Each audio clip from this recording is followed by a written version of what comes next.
다 시골이라는 거예요. 자, 지금 파란색이 아닌 부분, 서울, 인천, 경기, 세종, 울산, 대구, 광주. 딱 봐도 여러분 보이시죠? 자, 이 파란 부분은 전부 다 시골이에요. 시골이고 인구가 실제로 감소하고 있는 거고 언젠가는 저기는 사람이 살지 않는 곳이 될 거예요. 근데 걱정하지 않으셔도 됩니다. 제가 봤을 때에는 이 푸른 곳은 머지않아서 관광 레저로 기능하게 될 거예요. 그리고 실제로 벌써부터 그런 곳에 투자하고 계시는 분들도 있습니다. EBS 다큐에 보시면 시골 집값만 다 올리고 나가는 줄 알았지 하면서 이렇게 나오는데 이게 실제로 충남 부여에 100평대 한옥을 비롯해서 그 주변에 부동산을 몽땅 사들이고 있는 박경아 씨라는 분이 계세요. 물론 이분이 선한 의도로 그 마을을 살리고 싶다, 그 마을의 정치가 너무 좋다라고 말씀은 하시지만 여러분 실제로 거기에 지금 유동인구가 점점 늘어나고 있어요. 관광객들이 찾아가고 있거든요.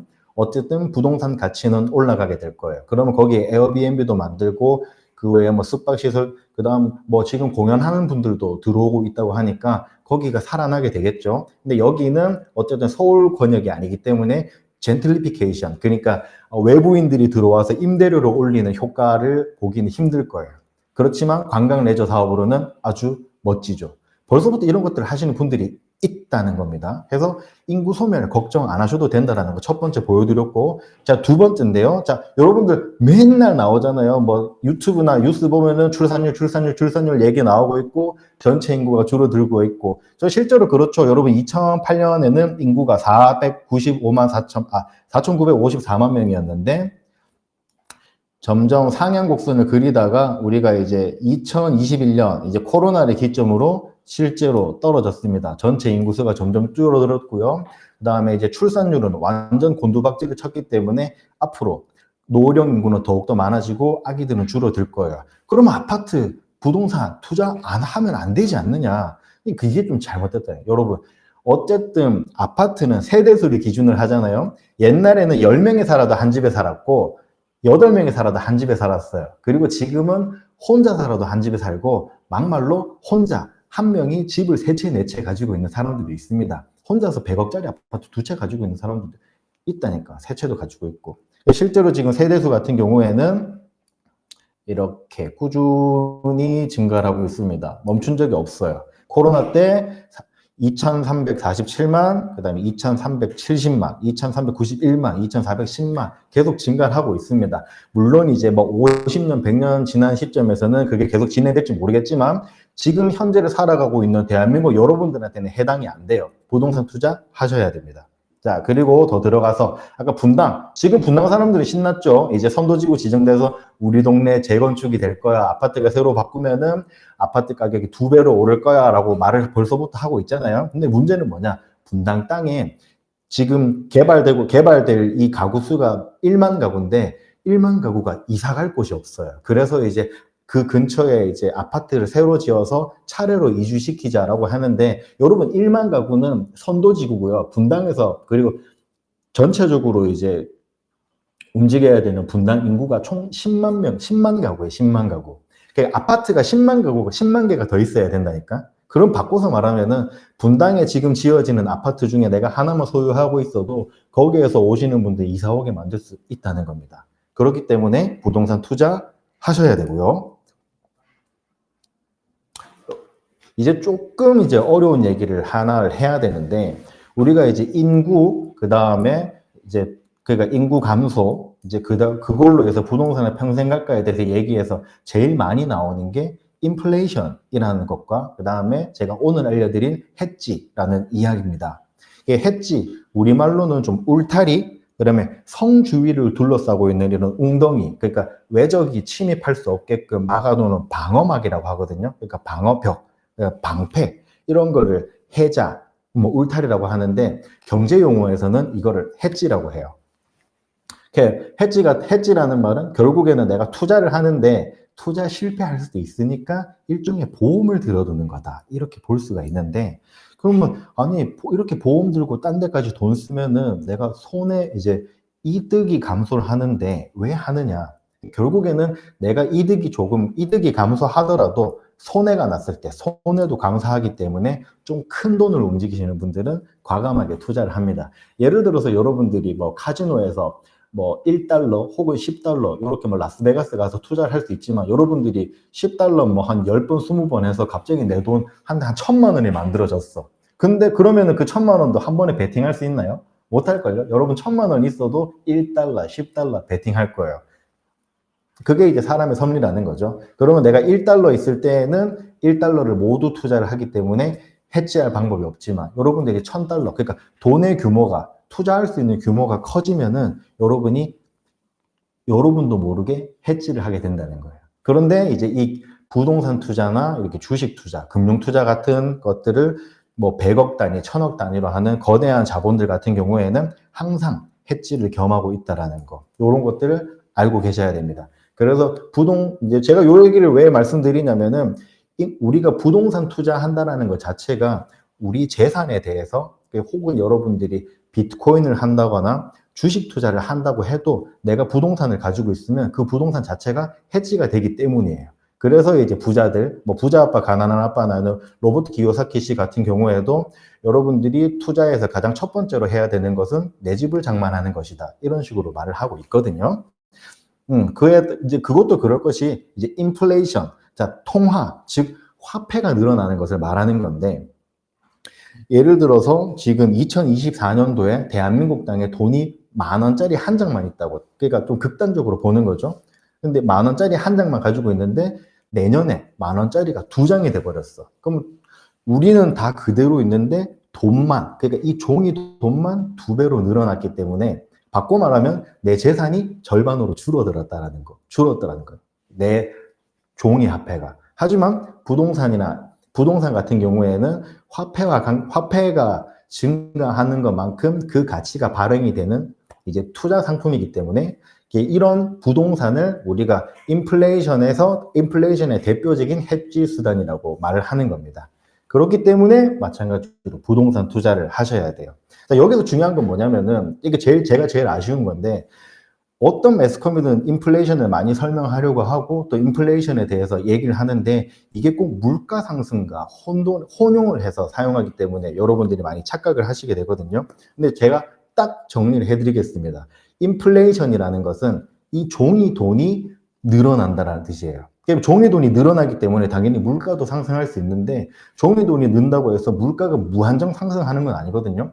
인플레이션이 2배, 아까 말했던 인플레이션이 2배 발생해서 10,000원짜리 한 장이 있던 게 2장이 됐다고 해서 꼭 집값이 2배로 떨어진다거나 내 자산 가치가 2배가 떨어진다거나 그러진 않다는 거죠. 하지만 화폐가 점점 불어난다. 인플레이션이 발생한다. 그러면 내 자산의 가치가 줄어들 가능성이 있고 실제로도 줄어들긴 하니까 물가 상승이다라는 표현으로 같이 쓰게 되거든요. 그렇기 때문에 저는 이거를 조금 더 전문적으로 그러니까 확실하게 사용을 하려면은 우리가 PI, Price Increase, 그러니까 가격이 올라간다. 요거를 이제 물가 상승의 이제 정확한 용어는 이 Price Increase라는 말로 썼으면 좋겠는 거. 요거 개인적인 제 바람이기 때문에 설명하고 넘어가도록 하겠습니다. 확실하게 구분하시죠? 인플레이션은 화폐가 늘어나는 거고 좀 더 확실하게 우리가 물가가 상승하는 것은 Price Increase라고 표현하면 더 좋다. 이렇게 설명하고 넘어가도록 하겠습니다. 자, 그래서 이제 상관관계 그럼 마지막으로 인플레이션과 부동산에 어떤 관계가 있기 때문에 이런 해지가 되는지 한번 이야기를 해보도록 하겠습니다. 자, 이제 1988년 9월에 우리나라에 풀린 돈이 약 1111조예요. 그리고 10년이 지난 1998년 9월에는 무려 771조. 이게 무려 이제 700배나 올랐죠. 근데 최근 20년간, 그러니까 이제 2020년에서 2010년에서 2020년에는 이 10년 간격으로 대략 한 2배 정도 올랐거든요. 그런데 이제 98년에는 무슨 일이 있었는지 무려 700%가 올랐단 말이죠. 이제 그러면은 우리가 방금 이제 인플레이션을 유추해 봤을 때, 그러면은 화폐가 700배나 올랐으니까 집값도 그만큼 올랐겠네? 라고 생각할 수 있겠지만, 여러분 실제로 부동산의 가격은 고작 40%밖에 오르지 않았습니다. 돈이 늘어나면 집값도 그만큼 올라갈 것 같은데, 그렇기도 하고 또 그렇지도 않다라는 걸 이런 이제 도표에서 확인할 수 있는 부분이거든요. 요거는 제가 지금 그래프를 깜빡하고 준비를 못했네요. 요거는 제가 다음 시간에 이제 보강할 수 있도록 하겠습니다. 어쨌든 이제 이런 통화량이 이제 영향을 받지 않을 수는 없겠지만, 이제 집값은 정책과 분위기에도 이제 또 영향을 받기 때문에 이렇게 무한정 따라가지 않는다는 거. 그런데 이제 여기에서 제가 하고 싶은 말은, 핵심적인 것은 그거거든요. 여러분들이 부동산도 주식도 안 사고 그냥 현금으로만 보유하고 있었다면은 이 40%의 해지조차도 못했을 거라는 사실입니다. 물론 이제 실제로 여러분들이 부동산을 잘 잡으면은 이제 40% 정도가 아니라 이제 수십 퍼센트, 수백 퍼센트 이득도 볼 수 있으니까, 여러분이 이런 이제 내가 인플레이션을 충분히 반영하지 못한다고 해도 이게 부동산을 구매하지 말아야 될 이유는 안 된다는 거 제가 설명을 드렸습니다. 자, 세 번째로 넘어가 보겠습니다. 자, 나는 부동산 대신에 주식할래요. 예, 이런 분들이 제일 많죠? 저도 그랬습니다. 저도 주식으로 먼저 입문했고 주식만 한 7년, 8년 했었는데 지금은 완전히 돌아서서 부동산 공부만 하고 있습니다. 물론 이제 주식 공부를 안 하는 건 아니지만 거의 뭐 9대1 정도로 이제 부동산 공부를 하고 있는데, 그 얘기를 제 세 번째 파트로 준비를 했습니다. 자, 첫 번째 문장입니다. 1,000만 원은 투자할 수 있지. 근데 100억도 투자할 수 있냐? 이 말입니다. 자, 저는 부동산 투자가 개인에게 진짜 잘 어울린다고 생각하거든요. 이 트레이딩을 많이 하면 할수록, 그러니까 예를 들어서 뭐 삼성전자를 오늘 샀다가 내일 팔고, 오늘 샀다가 내일 팔고, 그러면 누가 부자가 될까요? 예, 바로 그거는 이제 주식 거래소가 돈을 법니다. 여러분들은 수수료만 계속 나가는 거예요. 여러분들의 그 주식 계좌는 그대로 동결되어 있는데, 키움증권이라거나 뭐 하나투자증권이라거나 그런데 수수료만 계속 준다는 거죠. 주식도 부동산도 되게 운이 따라야 되지만, 이게 주식에서 여러분 운이 따라서 되는 경우는 대부분 없죠. 아마 최근 들어서 비트코인으로 돈을 버셨거나 삼성전자로 약간의 돈을, 삼성전자 대부분 돈을 다 잃었지만 분명히 49,900원에 사서 지금 57,000원에 또 엑시트 하신 분들 공통점은 그냥 꾸준히 가지고 있는 거, 그냥 내버려 두는 거, 그걸로 이제 돈을 번다라고 보시면 될 것 같습니다. 근데 이제 방금 제가 삼성전자 얘기를 잠깐 드렸지만 이 삼성전자는 내버려 두기가 힘들어요. 그러니까 이 주식이라는 게 언제든지 내가 사고 팔 수 있기 때문에. 근데 부동산 같은 경우에는 나 부동산 팔아야 되겠다. 그런다고 이제 부동산이 팔리는 게 아니거든요. 그렇기 때문에 부동산을 구매한다라는 것 자체가 이 나의 이 부안에도 팔고 싶어, 이 팔겠다는 거를 또 한 번 해지를 해줍니다. 그러니까 부동산이라는 건 인플레이션도 해지해주고 나의 이 불타는 마음도 해지해줄 수 있다는 거고요. 그리고 제가 오늘 분양권을 얘기하고 있잖아요. 이 분양권 같은 경우에는 혹시나 내가 1년 동안 부어놔서 이제 1년 혹은 몇 년 동안 이제 공들여서 만든 청약 통장을 이제 분양이 실패해서 날려버릴 수도 있거든요. 내가 분양권 투자했는데 투자자가 안 나타나서 이제 날릴 수도 있는데 뭐 어때요? 그래서 기껏해야 날아가는 거는 청약 통장 하나뿐이거든요. 아무튼 요약을 하자면 주식이나 부동산이나 이제 주식 같은 경우에는 푼돈을 이제 투자할 수 있겠지만 여러분들이 100억 정도 혹은 50억 혹은 더 줄여서 10억 정도가 있다고 해도 여러분들이 뭐 오피스텔 혹은 30만 원, 50만 원 원룸에 살면서 난 전 재산을 비트코인에 투자할 거야. 삼성전자, 뭐 엔비디아에 투자할 거야. 잘 안 되실 거예요. 그 정도 자본이 생기면 이거 조금 안전하게 조금 분산시키고 싶다라는 욕심이 생기실 겁니다. 이게 실제로 이제 비트코인에, 이게 제가 뉴스를 본 거거든요. 나 비트코인에 올인했어. 이번에 대박 날 거야. 그래, 얼마 투자했어? 200만 원. 이러더라고요. 여러분 이제 전재산이 200만 원 학생들 같은 경우에는 비트코인에 올인하면서 뭐 200만 원 이란 말을 표현할 수 있겠지만, 여러분 200만 원을 보통 우리가 그런 금융 자산을 샀을 때에는 투자를 했다기보다는 그냥 저축을 했다라는 표현이 더 옳을 것 같습니다. 여러분 진짜 투자라는 게 이게 자신의 소득, 예를 들어서 내가 연봉 1억의 직장인이다.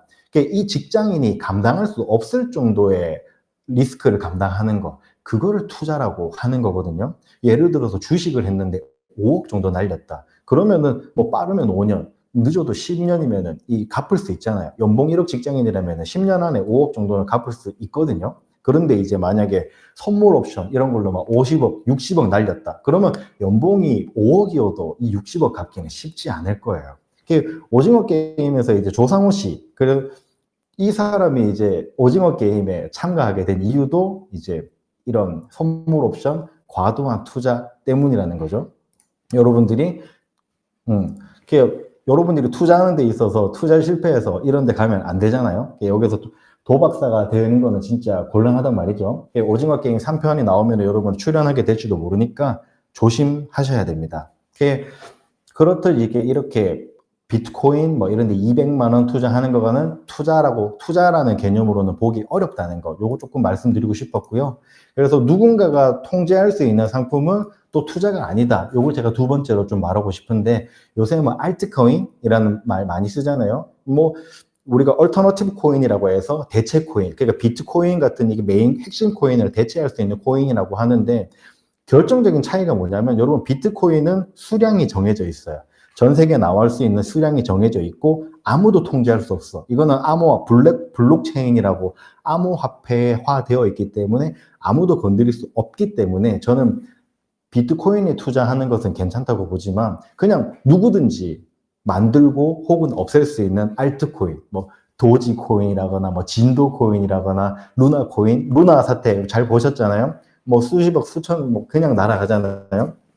이런 것들은 이제 아무도 통제할 수 없기 때문에 여러분들은 이런 거 투자하시면은 안 된다는 거. 이제 그렇기 때문에 이제 부동산 대신에 이제 큰 재산을 이제 이런 것들에 올인한다는 거 굉장히 위험하다는 거 제가 설명을 드리고 싶었습니다.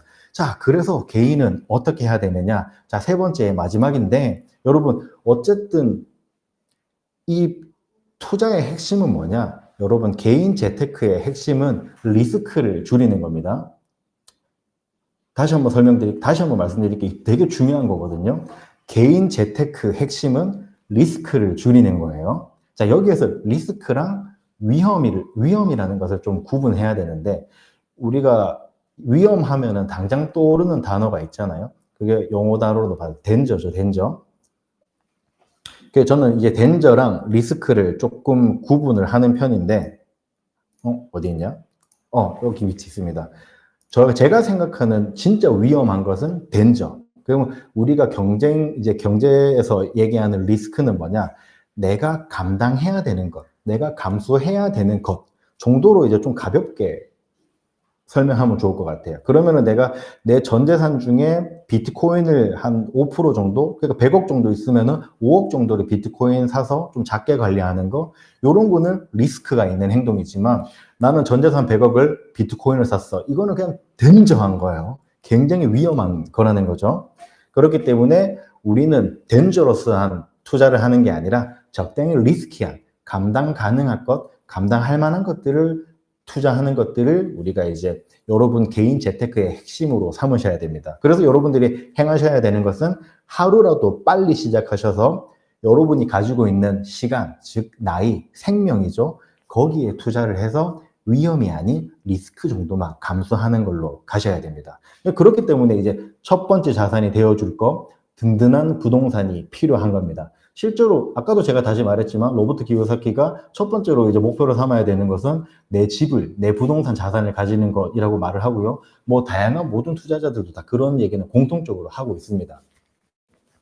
그렇기 때문에 이제 내 집을 이렇게 잘 만드는, 내 집을 장만할 수 있는 그런 포트폴리오, 그렇게 재테크 대책 전략을 세워야 되는 건데, 제일 중요한 거는 여러분, 제가 오늘 분양권을 설명을 하고 있지만 여러분 분양받아서 새 집 장만하는 것도 슬슬 옛말이 되어가고 있습니다. 왜냐하면 분양가 상한제가 끝나갔기 때문에 이제 인천이나 이 수도권 지방 아파트도 5억 이하로는 구매하기 힘들어졌어요. 그렇기 때문에 여러분들 지금 혹시나 청약 통장을 가지고 있다면, 그리고 그 청약 통장이 뭐 한 2년에서 3년 정도 됐다면 여러분 오늘 제가 계속 이렇게 설명드리는 분양권 투자를 해볼 필요가 있습니다. 어차피 여러분들이 대치동이나 뭐 청담, 강남 이런 곳에 아파트를 사서 이제 한 10억에서 15억 정도 분양가가 상정되고 있는데 이거 직장인이 감당하기에는 현재로서는 힘듭니다. 그러면은 거기 그런 것들에도 계약할 수 있게 만들어주는 여러분 소소한 투자들이 필요한데 그게 분양권이 되어 줄 거라는 거고요. 자, 일단 이어서 이제 포트폴리오 전략에서 넘어가 보도록 계속 이야기해 보도록 하겠습니다. 어쨌든 여러분들이 어쨌든 여러분들이 그냥 부동산만 바로 살 수도 없고 그렇다고 해서 부동산을 안 사고 주식 투자만 할 수도 없는 노릇이거든요. 이 두 개의 바구니를 같이 가져가야 되기 때문에 여러분 포트폴리오 개념을 알고 계셔야 됩니다. 뭐 알고 있으신 분들은 잘 알고 계실 거예요. 자, 쉽게 한마디로 요약하자면은 여러분 계란을 한 바구니에 담지 마라입니다. 자, 여기서 이게 이제 잘못 퍼졌기 때문에 여러분, 나는 삼성 샀으니까 이제 한 바구니에 안 담았으니까 이제 다른 거 사야 돼. 그러니까 이제 반도체 주식 샀으면은 이제 건설주도 사고 금융주도 사고 이런 식으로 옛날에 주식 투자할 때 이런 식으로 많이 했거든요. 이게 책 안 보고 문장만 읽으면 이런 사태가 벌어집니다. 여러분, 계란을 한 바구니에 담지 말라는 것은 자산 그 자체를 의미하는 거예요. 그러니까 내가 주식을 25% 투자를 했으면은 그 다음에는 부동산, 그 다음 금, 혹은 채권 이런 식의 각기 다른 자산을 투자하지 말라는 의미로 계란을 한 바구니에 담지 마라라고 말을 한 건데 여러분들은 계속 다른 계란인 줄 알고 이제 똑같은 주식들만 계속 사실은 담고 있었던 거죠. 그러니까 이런 것들 아까 제가 리스크에서도 설명했지만 단어 하나 가지고 잘못 얘기하는 거, 오역이 나는 거, 그 다음에 문장 하나 가지고 비틀어서 사람들한테 이제 헛된 마음을 일으키게 하는 거 이런 거 굉장히 위험합니다. 자, 포트폴리오 계속 이어가겠습니다. 어쨌든 이 포트폴리오는 이제 뭐 해리 마코이츠라는 만든 사람이 만든 건데 알 필요가 없어요. 찾아볼 필요도 없어요. 어차피 이 사람은 우리 경제학도가 아니기 때문에 몰라도 됩니다. 그래서 저는 아주 간단한 포트폴리오, 여러분들이 아무나 할 수 있는 포트폴리오 딱 하나만 간단하게 예를 들어주고 오늘 분양권 이야기를 마무리를 할 겁니다. 자, 연구 포트폴리오라는 건데요. 저는 이거 처음 들었을 때 우리가 연구와 땡칠이 할 때 그 연구인 줄 알았어요. 그건 아니고 영구적으로, 그러니까 평생 동안 이제 굴릴 수 있는 그런 포트폴리오. 그래서 퍼머넌트라는 단어를 썼고요. 해리 브라운이라는 사람이 이제 설계한 건데요. 쉽게 말하면 경제의 네 가지 주체, 그러니까 성장, 침체, 그 다음에 아까 화폐가 증가하는 인플레이션, 반대로 화폐가 줄어드는 디플레이션의 상황을 대비하기 위해서 각기 다른 자산 딱 네 가지만 가지고 이야기를 하는 겁니다. 이제 그 네 가지가 뭐냐? 바로 주식, 국채, 현금, 그다음 금을 각각 25%씩 배분을 하는 거예요. 그림으로 보면 이렇게 나와 있습니다. 주식, 금, 그다음에 채권, 그러니까 현금 이렇게 네 가지를 분류하고 있는 거고요. 자, 여기에서 지금 부동산이 빠졌죠. 이게 부동산을 대체할 수 있는 수단이 사실은 주식이기 때문에 여기에서는 지금 빠져 있는데 여기에서 디테일하게 들어가면은 너무 설명이 복잡해지기 때문에 이번 시간에 그거는 빼고요. 어쨌든 중요한 것은 여러분이 제가 아까도 계속 말했지만 여러분 100억이라는 자산이 있다고 치죠. 뭐 10억도 좋고 1억도 좋지만 그냥 100억이라고 치자고요. 그럴 때 각각 25억씩 분산해서 투자해야 된다는 것을 여러분 기억하셔야 되는데 이것을 투자하기 위해서는 여러분 부동산, 그러니까 내 집이라는 든든한 자산을 보유하고 있어야 됩니다. 그런데 지금 시기에는 점점 여러분들이 그냥 분양, 청약을 통해서 아파트 사기가 굉장히 힘들어진 사회가 됐습니다. 여러분들 분양 뉴스 계속 들어보셔도 알겠지만 건축비가 계속 올라가고 있어요. 이제 아파트 살려면 이제 수도권, 지방에서도 최소 7, 8억은 주셔야 됩니다. 여러분 7, 8억 있나요? 거의 대부분은 없죠.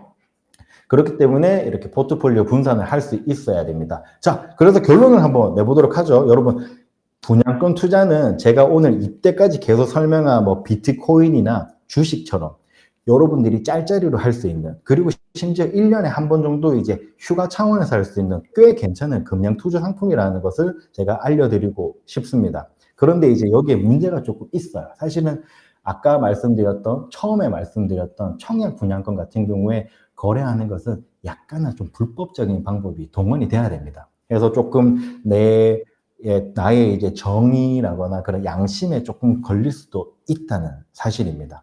하지만 여러분이 굳이 너무 양심에 걸리면 꼭 이제 분양권 투자는 안 하셔도 돼요. 그 청약 분양권 투자.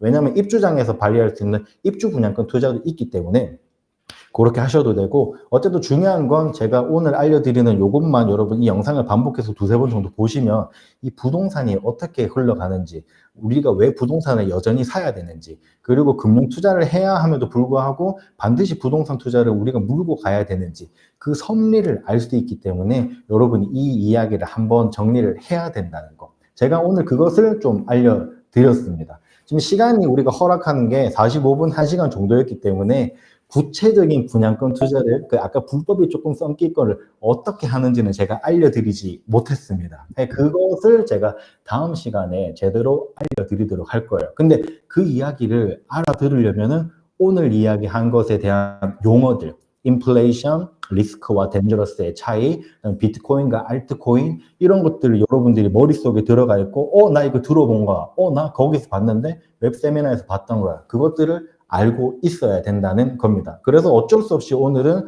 조금 기초적인 내용들을 조금 더 섞어봤고요. 그래서 아까 이제 연구 포트폴리오에서는 부동산이 빠졌기 때문에 그것까지 합쳐서 같이 할 수 있는 것까지 두 가지를 주제로 추가로 보려고 합니다. 그 웹세미나도 제가 한 2주 정도 뒤에 다시 준비를 할 예정이니까 여러분 그때는 15분이 아니고 150명이 몇 명이야?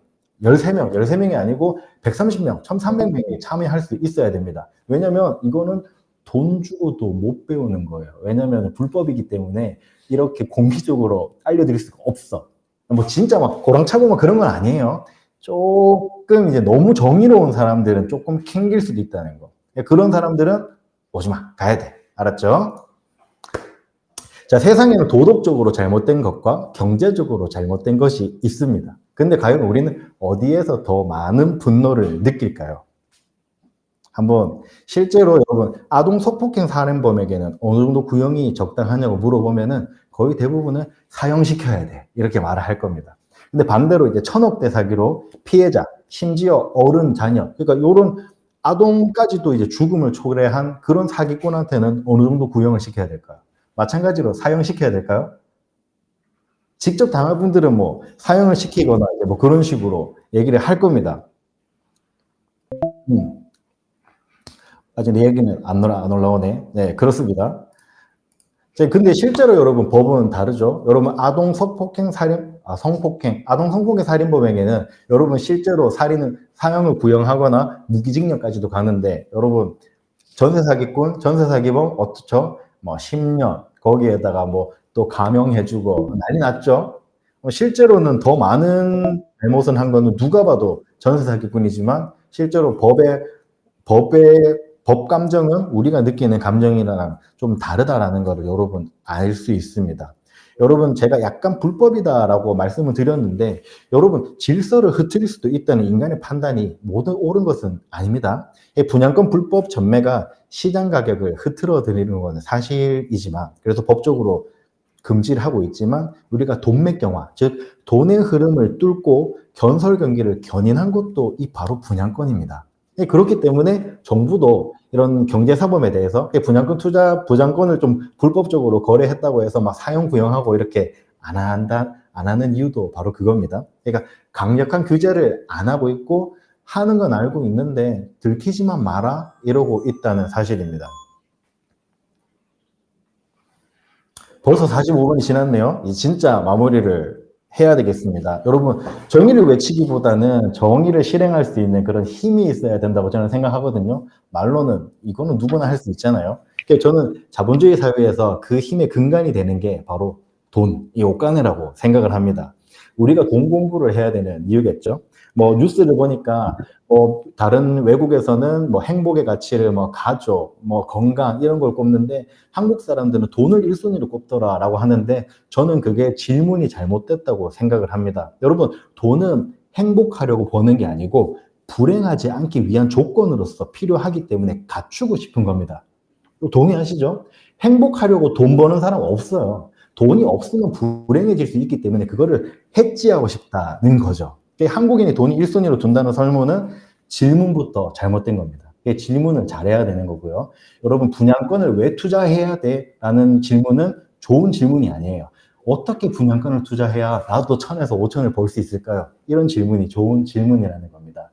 자, 분양권 투자에 대한 더 자세한 얘기는 다음 세미나에 진행하도록 하고요. 자, 이제 시간이 Q&A로 넘어가서 여러분들이 채팅했던 것들을 기반으로 조금 질문들을 답해보는 그런 시간으로 넘어가고 남은 시간 마무리하도록 하겠습니다. 어쨌든 주어진 시간이 1시간인데 알차네. 자, 어떤 질문들이 있었는지 한번 보겠습니다. 저도 사실 라이브가 처음이라 이렇게 채팅 들어오는 거 처음 봤어요. 네. 한번 보겠습니다. 여러 가지가 있는데 1000에서 5000, 네, 1000에서 5000까지 볼 수 있습니다. 황 사장님, 절대 참여하지 않으실 겁니다. 맞죠? 그 세이노의 가르침에서 세이노도 그렇잖아요. 돈이 많은데 유명해지면 그때부터는 삶이 피곤해진다고 하더라고요. 그래서 이제 아주 몰래 숨어 다니는 거. 자, 청약 통장은 여러 개 만들 수 없어요. 한 개 만드는 건데 한 개로 청약 분양권 투자를 할 거잖아요. 분양을 받았다. 그러면 투자가 시작이 되는데 분양을 받은 즉시 바로 청약 통장을 또 만드시면 됩니다. 그래서 1년에 통장 만들고 예를 들어서 분양권 투자해서 1000만 원 벌었다. 그러면 또 통장 만들어서 다음에는 2천만 원을 될 수도 있고 3천만 원을 될 수도 있고 그냥 제가 생각하는 건 맥시멈으로는 5천만 원 정도일 것 같아요. 5천만 원 정도 분양권 투자 수익을 남기려면 송도에 있는 펜트하우스 한 60평대 아파트를 과감하게 분양 도전을 했을 때 약간의 리스크는 있겠지만 이제 근데 이제 내가 60억 투자해서 돈 다 날리면 어떡하지? 투자자를 못 구하면 어떡하지? 그냥 청약금만 그 청약 통장만 날리면 돼요. 1년짜리잖아요. 근데 만약에 지금 여러분이 어머니가 대대손손 가지고 오신 청약 통장이 있습니다. 무려 20년짜리고요. 저는 지금 서울에 살고 있어요. 라고 한다면 여러분 이 투자 하시면 안 됩니다. 제가 확실하게 말씀드릴게요. 여러분이 서울에 살고 있는데 청약 통장이 10년 넘은 걸 가지고 있다. 그러면은 그거 먼저 서울에 청약을 확실하게 하고 난 다음에 제가 하는 이 분양권 투자에 참여하셔야 돼요. 그거는 다음 시간에 또 말씀드릴 겁니다. 전라도나 경상도도 가능하나요? 자, 여러분 전라도 경상도에 투자할래요? 아니면은 수도권에 투자할래요? 자, 답이 나왔죠? 충청도는 수도권하고 가까운데 수도권이랑 서울도 먼데 수도권이랑 충청도가 멀면은 서울에서 충청도는 얼마나 멀단 말이야. 충청도에 투자할래요? 분당에 투자할래요? 네. 수도권에서 가급적이면 수도권에서 하세요. 왜냐하면 충청도, 대구, 부산 이런 데 투자해도 여러분 이 분양권으로 수급 받기 굉장히 어렵습니다. 이거 말로도 되나? 여러분 뭐 말로 질문하셔도 되는데 이거 빨리 넘어갈게요. 해자도시락, 안전투자 최고. 자, 안전한 투자는 세상에 없습니다. 덜 위험한 투자가 있는 거예요. 도박보다는 안전자산이 좋아요. 뭐가 안전하죠? 이거 좀 개념 정리 24년 챕터 3 가기 전에 질의응답 챕터 3 가기 전에 질의응답 해야 되는데 나도 곧발 받아서 어쩔 수가 없었습니다. 예, 그래서 배당금도 소소한 주식. 배당금도 소소한 주식인데 여러분 요거는 제가 나중에 알려드릴 거지만 배당금을 받을 것이냐 아니면 상가 투자를 해서 월세를 받을 것이냐에 대해서도 공부를 해보셔야 돼요. 도박에 도파민에 취하지 말자. 도파민은 취하는 게 아니에요. 취할 수밖에 없게 되는 거지. 애초에 도파민이 안 나오게 만들어야 됩니다. 대체 부동산 투자. 요거는 오늘 할 건 아니니까 분양가 상한제가 이제 없어요. 분양가 상한제가 끝나고 이제부터는 정상거래로 다 돌아왔기 때문에 지금 공부할 필요는 없습니다. 청약통장 6년 넣었는데 만약에 6년 넣었는데 서울이다. 그러면 좀 아슬아슬하기 때문에 일단은 서울에 괜찮은 분양을 계속 알아보는 게 좋습니다. 그러니까 여러분들이 서울에 태어났다. 근데 부모님이 그냥 6년에서 10몇 년짜리 청약통장을 가지고 있다. 여러분 기득권을 가지고 계신 거고요. 이 통장을 가지고 제대로 투자하는 방법도 제가 알려드릴 겁니다. 만약에 성공하잖아요. 그러면은 제가 아까는 1000에서 5000 정도 말씀드렸는데 기본 한 3억 정도는 벌 수 있습니다.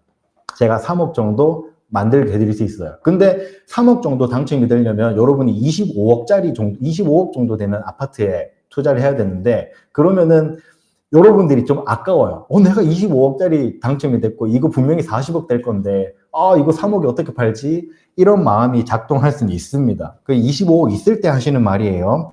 다만 어쨌든 이 통장만 가지고 있어도 3억 정도는 벌 수 있다는 거 제가 미리 말씀드리겠습니다. 건설 ETF 오늘은 OT 같은 OT죠. 맥시멈 5천, 맥시멈 5천은 아닌데 맥시멈이 없긴 하지만 그냥 그 정도라고 보시면 될 것 같습니다. 자, 7년인 것도 되게 중요하지만 여러분이 수도권 지금 어차피 지금 많은 분들이 서울에 살고 계실 거기 때문에 다시 한번 말씀드리지만 서울 살고 있는데 내가 이제 한 7년 정도 통장 가지고 있다. 그러면 서울에 있는 추첨제를 노리셔야 돼요. 이번만 해도 뭐 노원구 이제 아이파크가 요번에 열리는데 이제 그런데 이제 투자해보는 것도 방법이겠죠. 그런 거에 대해서는 제가 아까 제 이제 매소남 유튜브 채널에서 알려드리고 있으니까 그런 분양 정보는 여러분 확인해 보실 수 있을 것 같습니다. 그냥 일단 제가 오늘은 분양권 투자를 해야 된다, 할 수밖에 없다, 이 정도 설명까지 드릴 수밖에 없었는데 다음 시간에는 구체적으로 하는 방법, how to 분양권 투자에 대해서 본격적으로 알려드릴 겁니다. 다음 시간에 끝날 수도 있고요. 뭐 여기에 저랑 오늘 초청해 주신 분들이 저를 계속 불러줄지 안 불러줄지는 이제 미지수기 때문에 저는 알 수가 없습니다. 예, 난 한다고 했어. 여러분 했으니까 했고요. 자, 지금 14분 정도 계시는데 혹시 바로 질문 주실 거 있으면은 질문 주시면은 제가 거기에 답해 드리도록 하겠습니다. 분양권 투자, 그러니까 분양권 자체로 이제 투자할 수 있는 거는 아파트밖에 없어요. 왜냐면 뭐 상가도 분양받는 거고 아파트도 분양받는 거지만 상가는 뭐 여러분 이거 진짜 중요한 건데 한 번씩 뭐 상가 분양 전화 이런 거 받아보셨을 거예요. 그래서 이제 그 판매원들이 이거 너무 좋은 거기 때문에 그리고 이제 뭐 실제로 완공되는데도 2년, 3년 걸리기 때문에 이거 묵혀뒀다가 피 받고 파시면 돼요라고 하시는 분들이 있는데 그거 다 사기라고 보시면 돼요. 그 사람들은 분양 성공시켜 놓고 수수료 받고 가면은 끝이에요. 왜냐면 제가 분명히 말씀드리지만 상가는 여러분 굴려서 상가를 업체를 입점시켜서 월세 수익을 만들어내는 것을 목표로 삼고요. 그 현금 흐름이 엄청 생기는 그 현금 흐름이라는 자체라는 그 권리금을 파는 게 상가 투자예요. 근데 뭐 여기는 잘 될 거기 때문에 피 받고 파시면 돼요. 그거 거짓말입니다. 다음 시간의 주제는 어떤 건가요? 1,000만 원 분양권, 이제 분양권 투자해서 1,000만 원 벌 수 있는 방법을 알려드릴 겁니다. 네.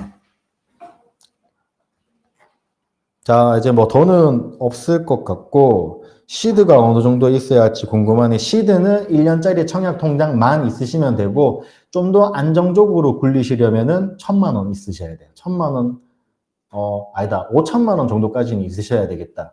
아까 제가 잠깐 처음에 언급해드렸는데 청약 분양권과 입주권 분양권이 있거든요. 입주권 분양권이 사실은 더 많은 수익을 얻을 수가 있습니다. 대신에 요거는 5천만 원 정도의 자금이 있어야 되고 시간도 조금 넉넉하게 가지고 계셔야 돼요. 그래서 내가 한 5천 정도 벌자고 2년, 3년 태우는 것보다는 저는 입주권 분양권, 입주 분양권을 이제 조금 공부해 보시는 거를 조금 더 추천드려요. 사실 이건 공부할 수 있는 건 아니고 그냥 방식만 알면 돼요. 그러니까 센스 있으신 분들은 다들 하고 계십니다. 근데 조금 불법적인 거다라고 인식되는 부분들이 있기 때문에 나는 양심에 걸려서 아니면 혹은 쫄보여서 이런 걸 못하겠다. 솔직히 말씀드리면 저도 이거 유튜브에 올리기 조금 힘들 것 같긴 해. 많은 분들 보고 신고하면은 좀 걸릴 수도 있겠다라는 생각이 들긴 합니다. 그렇기 때문에 이 웹세미나라는 좀 비밀스러운 공간에서 제가 작게 설명을 드리는 거고, 그래서 다음 주에 이 영상을 보시는 분들은 행운아야. 왜냐면 이 사기가 아니고 이제 진짜거든요. 그래서 그렇기 때문에 다음 시간도 좀 기대해 주시면 좋겠는데, 지금 14분이에요. 14분 중에 여기를 같이 참여하시는 분들이 있기 때문에 실질 소비자가 있을지는 모르겠어. 근데 여러분들이 다음 시간에는 친구 3명씩 데리고 오세요. 해서 100명 안 채워지면은 그냥 라이브 안 하고 그냥 노가리만 까다가 이제 끝내는 걸로 하겠습니다. 그래서 다음 시간에는 참여자가 100명이 안 되면은 1,000만 원 1,000만 원 벌 수 있는 분양권 투자 말고 100만 원 벌 수 있는 분양권 투자로 제가 바꿔서 그렇게 하도록 하겠습니다. 예. 더 대충 이제 내용은 다 끝난 것 같고요. 여러분 마지막으로 제가 한 번 더 설명드리고 있습니다. 여러분 매소남의 부동산 투자 전략 채널입니다. 제가 지금 1,390명 정도 되는데 1,000명 만드는데 제가 5개월 걸렸거든요. 근데 이제 지금 390명 더 만드는데 지금 한 20일 정도 걸렸어요. 그만큼 제 컨텐츠가 좀 탄탄하다라는 이야기를 볼 수 있고요. 여러분들이 아까 제가 분양권 설명을 드리겠지만 직장인들이 어떻게 분양될 걸 일일이 다 찾아보겠냐고. 그러니까 여러분 제가 이렇게 올려드려요. 송도에 무슨 아파트, 검단에 무슨 아파트 투자할 거 다 올려드리고 있습니다. 어디? 수도권까지만. 그 밑으로는 저도 몰라요. 여러분 알아서 하세요. 그거는. 충청도는 좀 너무하잖아. 좀 양심 있어야지. 그건 문제가 있다고 봐요. 충청도를 비하하는 건 아니고 너무 공기 좋고 살기 좋고 사람들 인심도 구수하고 할 수 있지만 충청도 아파트에 투자하는 건 제가 봤을 때에는 그냥 알트코인에 투자하는 거랑 똑같습니다. 우리가 서울이라는 비트코인, 그 다음에 이 수도권이라는 그 수도권, 테슬라, 엔비디아 이 정도 볼 수 있을 것 같습니다. 아무튼 그 밑으로 제가 생각하는 거는 알트코인이에요. 24시간 동안 알트코인 붙잡고 시세가 어떻게 될 때니까 요번에 올라가고 내려갈 거 여러분 그걸로 돈 벌기 굉장히 어려워요. 그거 하는 시간에 이거 하시는 게 훨씬 신상에 이롭습니다. 시드머니 별로 접근법 알려주셔서 더 좋을 것 같습니다.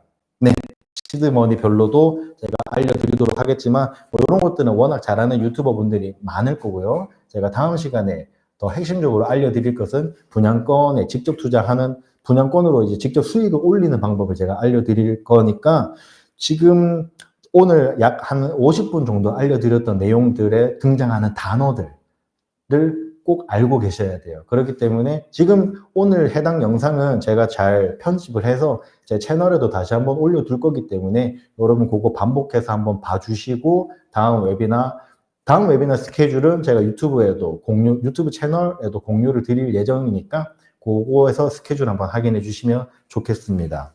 여러분, 그래서 오랫동안 58분, 1시간 정도 됐는데 길게 한다고 되게 수고하셨습니다.